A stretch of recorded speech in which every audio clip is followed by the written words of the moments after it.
Hi ನಮಸ್ಕಾರ, ನಾನು ನಿಮ್ಮ ಪ್ರೀತಿಯ ಕಿರಣ್. ನಾರ್ಸಿಂಹನಹಳ್ಳಿಯಲ್ಲಿ ತುಂಬ ರೋಡ್ಗಳು ಅಧ್ವಾನ ಆಗಿದೆ, ಚರಂಡಿ ಅಧ್ವಾನ ಆಗಿದೆ, ಕಾಂಕ್ರೀಟ್ ಮೋರಿ ನೀರು ಅಧ್ವಾನ ಆಗಿದೆ. ಏನೇ ಆದ್ರೂ ನೀರು ಊರಿಗೆ ಬರ್ತಾ ಇಲ್ಲ, ಎಲ್ಲ ರೋಡ್ಗೆ ಬರ್ತಾ ಇದೆ. ಒಂದು ಚರಂಡಿ ವ್ಯವಸ್ಥೆ ಕರೆಕ್ಟಾಗಿಲ್ಲ. ಮೇಲೆಯಿಂದ ನಿಮ್ಗೆ ನೋಡಿಸ್ತೀನಿ ಹೆಂಗೆ ಇದೇನೆ ಅಂತ. ಈ ಥರ ಎಲ್ಲ ಇದ್ದಾಗ ಇನ್ನು ನೀರು ಕಾಯಿಲೆ ಬರ್ದಿದ್ರೆ ಏನು ಬರುತ್ತೆ? ಈ ಥರ ನೋಡಿ, ಗುಂಡಿದು ಮೇನ್ ರೋಡ್ ಇದು. ಸುಮಾರು ಹೆಚ್ಚು ಕಮ್ಮಿ ಒಂದು 50,000 ಗಾಡಿ ಓಡಾಡ್ತಿದೆ ಪರ್ ಡೇ. 50,000 ಓಡಾಡಬೇಕಾದ್ರೆ 50,000 ಗಾಡಿ ಓಡಾಡುತ್ತೆ ಅಂದರೆ ರೋಡು ಅಗಲ ಇರಬೇಕು. ರೋಡ್ ಅಗಲ ಇದ್ದು ಗುಂಡಿಗಳು ಮುಚ್ಚಬೇಕು ತಾನೆ. ನಮ್ಮ ಗ್ರಾಮ ಪಂಚಾಯತಿಯಲ್ಲಿ ಅದೇನು ನಿರ್ಲಕ್ಷ್ಯ ಮಾಡ್ತಾ ಇದ್ದಾರೋ ಗೊತ್ತಾಗ್ತಾ ಇಲ್ಲ. ಇಷ್ಟೆಲ್ಲ ಅಧ್ವಾನ ಇಟ್ಕೊಂಡು ನಾರ್ಸಿಂಹನಹಳ್ಳಿ ಇಂಪ್ರೂವ್ ಆಗೋ ಅಂದರೆ ಎಲ್ಲಿ ಇಂಪ್ರೂವ್ ಆಗುತ್ತೆ? ತುಂಬ ನಮ್ಮ ಊರು ದೇವನಹಳ್ಳಿ ಕ್ಷೇತ್ರಕ್ಕೆ ಸೇರುತ್ತೆ. KH ಮುನಿಯಪ್ಪ ಅವರು ನಮ್ಮೂರಿಗೆ MLA ಅವರು. ಆದ್ರಿಂದ MLA ಆಗಿರೋದು ಇವಾಗ ಸಚಿವರಾಗಿದ್ದಾರೆ. ಅವರು ಸಚಿವರಾಗಿರೋದಕ್ಕೆ ಹೆಂಗಿರ್ಬೇಕು ನಮ್ಮೂರು? ಯಾವ ಓಟಿಗೆ ಬಂದು ಕೇಳಿದ್ದಾರೆ ಹೊರತು ಇಷ್ಟು ದಿನ ಆದ್ಮೇಲೆ ನಮ್ಮೂರಿಗೆ ಬಂದು ಯಾರಾದ್ರೂ ಒಬ್ರು ಮೇಲೆ ಬಂದು ಮಾತಾಡ್ತಾ ಇದಾರೆ? ಮಾತಾಡ್ತಾ ಇಲ್ಲ.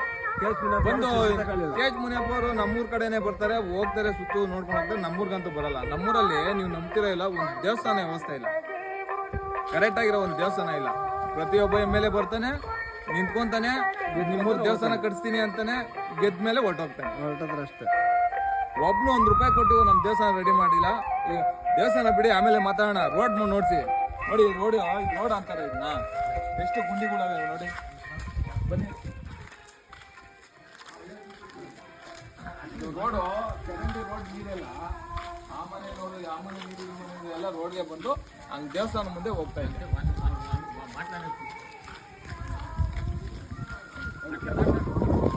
ಮೊನ್ನೆ ನಮ್ಮೂರಲ್ಲೆಲ್ಲ ಬಿತ್ತು ಎಷ್ಟು ಅಧ್ವಾನ ಆಗಿದ್ದಾರೆ. 4-5 ಜನ ಬಿದ್ದಿದ್ದಾರೆ. ಈ ಥರ ಬಂದು ಹೋದವ್ರಿಗೆ, ರೋಡಲ್ಲಿ ಹೋದವ್ರಿಗೆಲ್ಲ ತುಂಬ ತೊಂದರೆ ಆಗ್ತಾ ಇದೆ. ಅದರಿಂದ ಈ ರೋಡಾದ್ರೂ ಅಂತ ಆಗೋಕ್ಕಾಗಲ್ಲ. ನೀವು ಗುಂಡಿಯಾದ್ರೂ ಮುಚ್ಕೊಡಿ.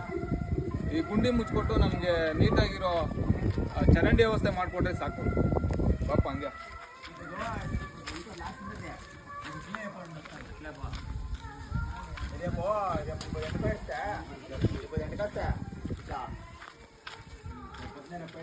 ಕಾಂಕ್ರೀಟ್ ರೋಡ್ ಏನೋ ಹಾಕಿದ್ರು ಅವಾಗ, ಬಟ್ ಚರಂಡಿ ಮಾಡಬೇಕು ಅಂತ ಅವ್ರಿಗೆ ಕಾಮನ್ ಸೆನ್ಸ್ ಇಲ್ವಾ?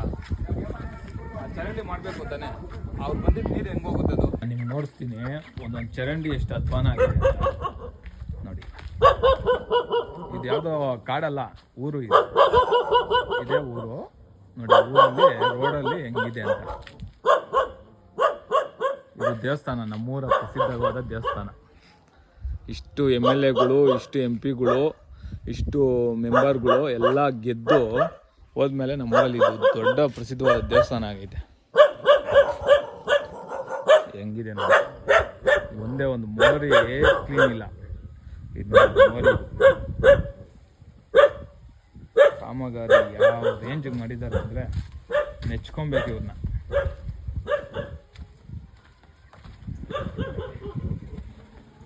ಹಿಂಗಿರ್ಬೇಕಾದ್ರೆ ನಾರ್ಸಿಂಹನಹಳ್ಳಿ ಇಂಪ್ರೂವ್ ಆಗು ಅಂದರೆ ಹೆಂಗೆ ಇಂಪ್ರೂವ್ ಆಗುತ್ತೆ ನನಗಂತೂ ಗೊತ್ತಿಲ್ಲ.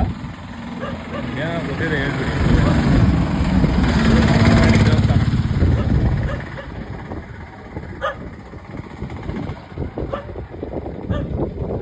ಹಿಂಗಾಗಿದೆ ಅಂತ.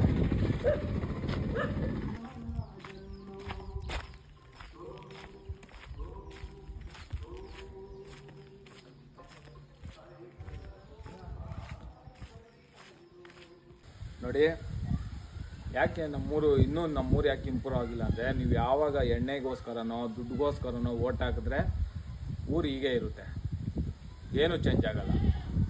ಚೆನ್ನಾಗಿ ತಿಳಿದವ್ರಿಗೆ, ಈ ಊರನ್ನ ಇಂಪ್ರೂವ್ ಮಾಡೋ ಅಂಥವ್ರಿಗೆ ನೀವು ಓಟ್ ಹಾಕಬೇಕು. ಇಲ್ಲಾಂದರೆ ನಮ್ಮ ಪರಿಸ್ಥಿತಿ ಎಲ್ಲನೂ ಹಿಂಗೆ ಇರುತ್ತೆ. ನಾವು ಒಬ್ಬ ಗ್ರಾಮ ಪಂಚಾಯತಿ ಮೆಂಬರ್ ಆದರೆ ಎಷ್ಟೆಲ್ಲ ಕಾರ್ಯ ಮಾಡ್ಬೋದು ಅಂತ ಗೊತ್ತಾ ನಿಮಗೆ?